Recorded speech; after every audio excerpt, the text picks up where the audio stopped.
Sir sir বলে কোনো একজনের মনোযোগ কাড়ার চেষ্টা করছেন মুশফিকুর রহিম। বুঝাই যাচ্ছে তার ব্যাটের আঘাতে উড়তে থাকা বল থেকে কাউকে বাঁচাতেই এমন চিৎকার মুশফিকের।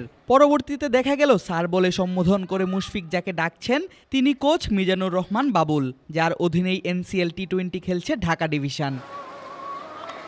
আরও একটি পরিচয় আছে কোচ বাবুলের। বিপিএলে কোচের দায়িত্ব পালন করেন ফরচুন বরিশাল ফ্র্যাঞ্চাইজিতে, আর সেখানেই খেলেন মুশফিকুর রহিম। তাই 18ই ডিসেম্বর মাঠে প্রতিপক্ষ হিসেবে নামার আগে বিপক্ষ দলের কোচের সঙ্গে মুশফিক মেতে উঠলেন খুনসুটিতে। আঙুলে ইনজুরির কারণে মুশফিক নভেম্বরের শুরুতেই ছিটকে গিয়েছিলেন ক্রিকেট থেকে। তারপর দীর্ঘ বিরতি, প্রায় 1.5 মাস পর আবারও এই উইকেট কিপার ব্যাটারকে দেখা যাবে রাজশাহী বিভাগের জার্সিতে, যে দলটির অধিনায়কের দায়িত্বে আছেন নাজমুল শান্ত। তাই 16ই ডিসেম্বর সকালেই সিলেট স্টেডিয়ামের আউটার মাঠে মুশফিক অনুশীলনে নামেন পূর্ণ প্রস্তুতি নিয়েই। ছুটির দিনে সিলেটে এদিন NCL T20 প্লেয়াররা করেছেন নিজেদের ঐচ্ছিক অনুশীলন, তাই কিছুটা ফাঁকাই ছিল সিলেটের আউটার মাঠ।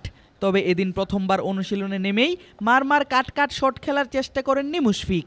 শর্ট ডিস্টেন্স থেকে ছোড়া বলগুলো ডানহাতি এই ব্যাটার খেলেছেন ডিফেন্সিভ ভঙ্গিতে। আস্তে আস্তে চালু করেছেন নিজের হাত, শুরু করেছেন পাওয়ার হিটিং।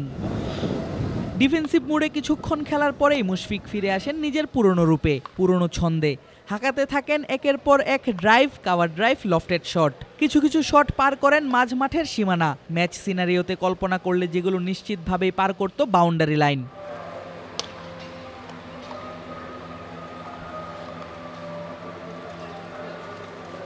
চার ম্যাচের মাত্র একটিতে জিতে 8 দলের টুর্নামেন্টের পয়েন্ট টেবিলের 5-এ আছে Mushfiq শান্তদের Rajshahi.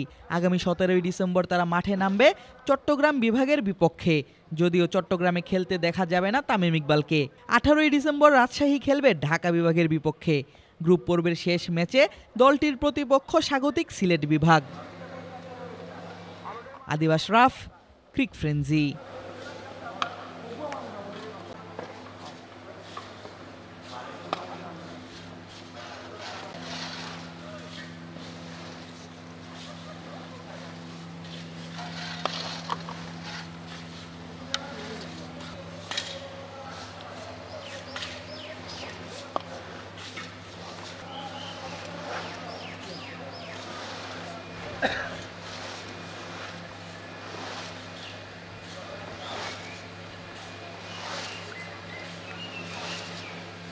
Vai, por aí, Renato.